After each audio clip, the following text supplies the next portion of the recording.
Une inépuisable écriture sublimatoire. L'œuvre romanesque de Philippe Forest. Tel est le titre que j'ai choisi pour l'article qui paraîtra prochainement dans le numéro 31 de la revue Savoir Ecclésique aux éditions Erès. Ce choix de parler de la sublimation à l'œuvre dans les romans de Forest est le résultat d'un atelier que j'ai animé à Aleph depuis 2 ans sur le thème « Littérature et psychanalyse » autour de l'œuvre de cet auteur. Dans chacun de ses livres, romans ou essais, il y est fait mention de la psychanalyse. Philippe Forest est né en 1962, a déjà une carrière prolifique derrière lui en tant qu'enseignant, essayiste et critique d'art, lorsqu'en 1996, sa fille Pauline, âgée de 4 ans, décède des suites d'un cancer. Cette mort dévastatrice constitue un traumatisme. S'opposant à la religion de la résilience, se confrontant à la dimension tragique de la vie, à l'irremplaçable, refusant l'injonction de remplacer qui l'on aime, poussé par une nécessité intérieure, répondant à l'appel que le réel lui adresse, il se trouve contraint, dit-il, de raconter la vie et l'agonie de sa fille. Un passage à l'écriture afin de rendre compte et à rester fidèle à l'expérience vécue. Un premier roman, L'enfant éternel, est écrit en peu de temps. Il mêle l'épreuve du vrai, le témoignage et la réflexion. Refusant le silence, l'auteur a fait de Pauline un être de papier, transformant chaque soir son bureau en théâtre d'encre.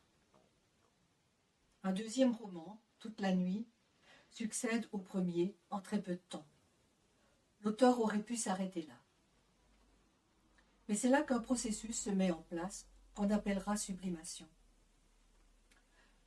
Forest n'accorde à la littérature aucune fonction thérapeutique, mais son écriture se soutient d'une tâche impossible, la représentation de l'irreprésentable, afin de laisser le plus insupportable s'écrire.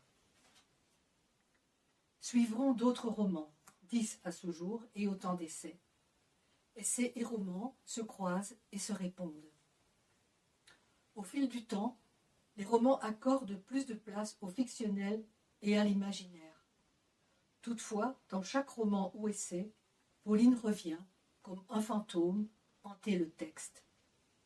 Ainsi, dans le 6e roman, Le chat de Schrödinger, c'est dans un des derniers chapitres que Pauline fait une apparition sous la forme des caisses entreposées dans le garage et qui contiennent ses effets personnels, ses jouets, ses livres. Ces caisses existent comme témoins, mais resteront fermées à jamais.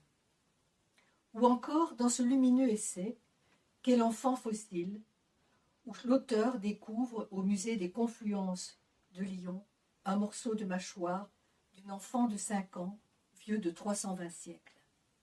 Ce fossile, il le rapproche d'une empreinte de la main de Pauline dans de la pâte à sel découpée en forme de cœur et peinte en rouge.